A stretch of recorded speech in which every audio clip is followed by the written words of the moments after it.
عليكم، ازيكم؟ عاملين ايه؟ اخباركم ايه؟ والنهارده رجعنا مع بعض فيديو جديد من منطقه محمد نجيب سيدي بشر. طبعا في ناس كتير تعرفها وفي ناس كتير ما تعرفوش. لو انت جايه من طريق قبلي شارع جمال عبد الناصر، هتنزلي تقولي له عايزه انزل محمد نجيب. ولو انت جايه من على البحر هتنزلي عند هريسه احمد حسنين محمد نجيب، تقولي محمد نجيب نزلني عند هريسه احمد حسنين. كده هتخشي على منطقة محمد نجيب، ومن على البحر تخشي على منطقة محمد نجيب.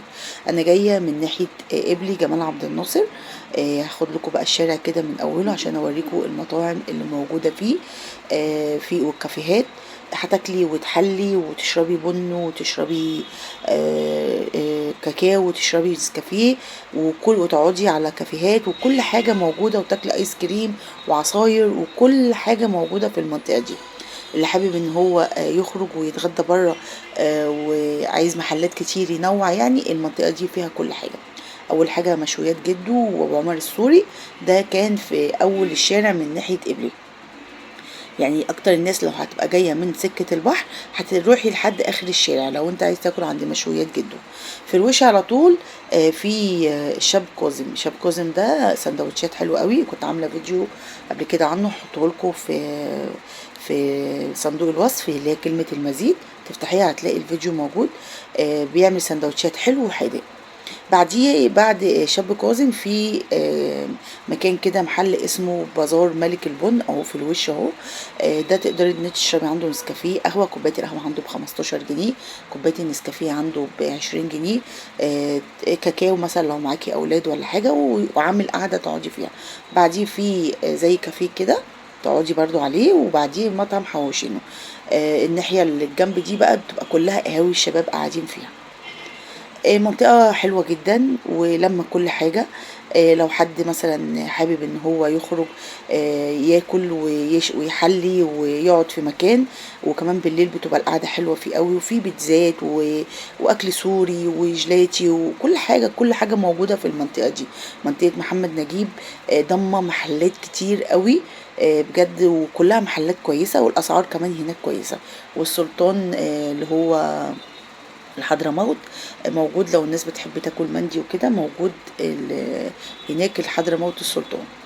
وبعد كده بقى نطلع بقى كده وطالعين كده على البحر من ناحية بلبن.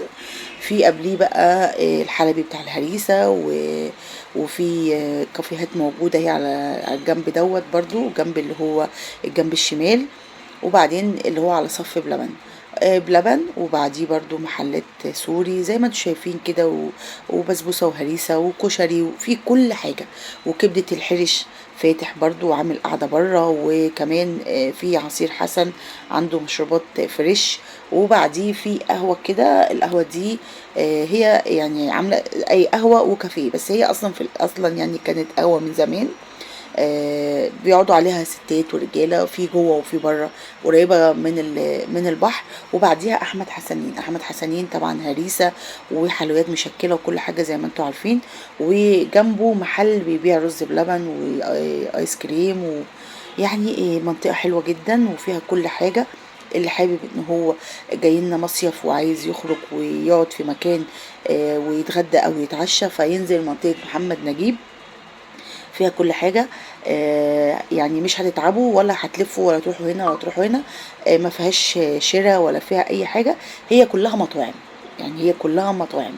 ده الكوبري الجديد اهو بيعملوه ان شاء الله باذن الله، يكون خلص بقى في على شهر 7 كده ولا 8.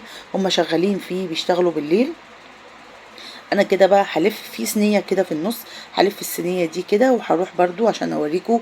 من بعد كمال سعد هخش الشارع ده في مطعم بعد البنك اسمه مسلم. سندوتش بضمير، عنده سندوتش كبير ويبقى حلو جدا، طبعا جمبري لحوم فراخ اي حاجه، والسوسيس كل حاجه عنده باسعار حلوه، وبيعمل عروض كتير، ويقول لك السندوتش بضمير سندوتش كبير. وفي وشيه في زي سوبر ماركت كده كبير اسمه خان الحسين. لو انتوا حابين برضو تشتروا جبنات تشتروا حاجات.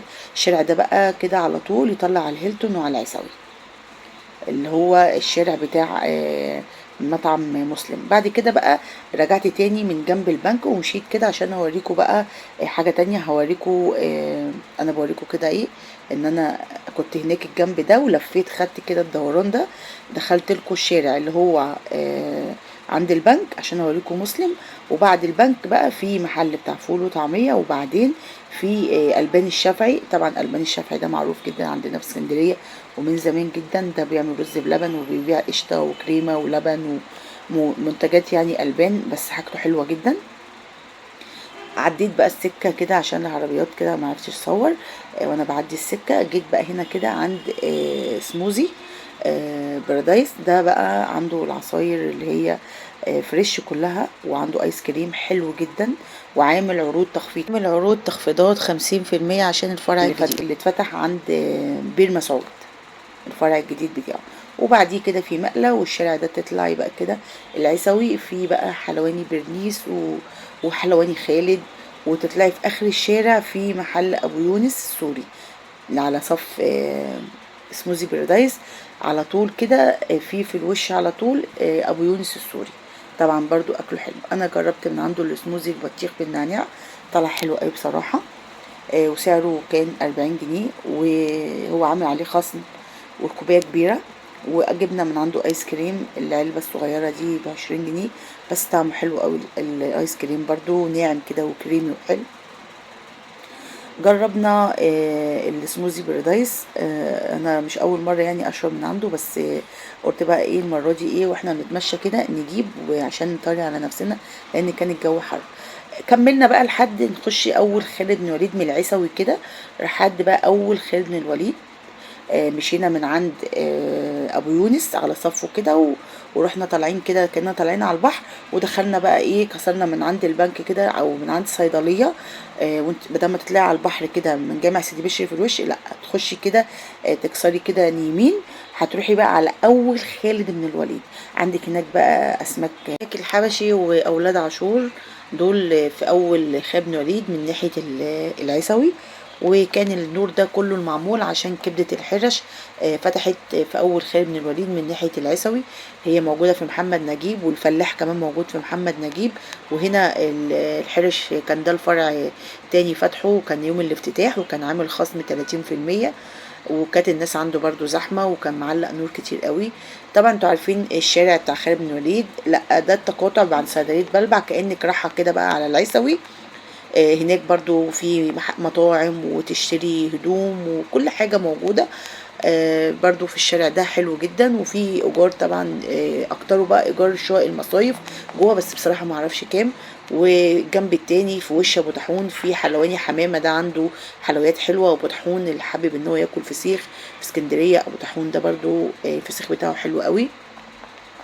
كده نطلعوا على الكنيسة والجامع وصيدلية بلبع اهي أول خالد بن الوليد.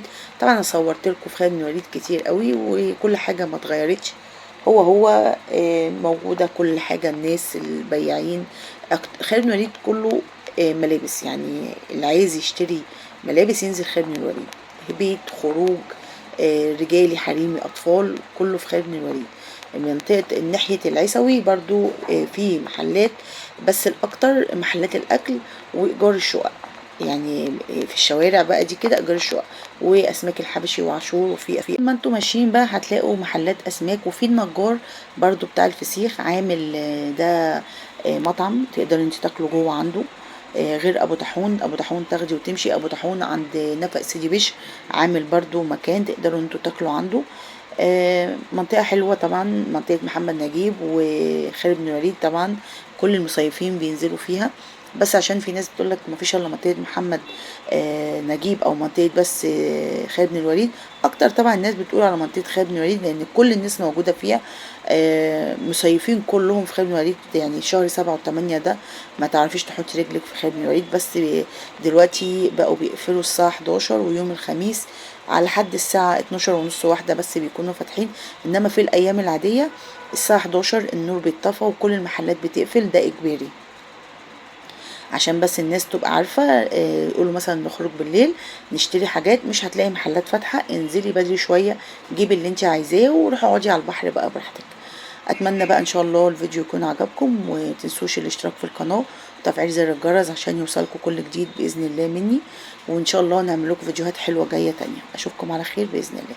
السلام عليكم.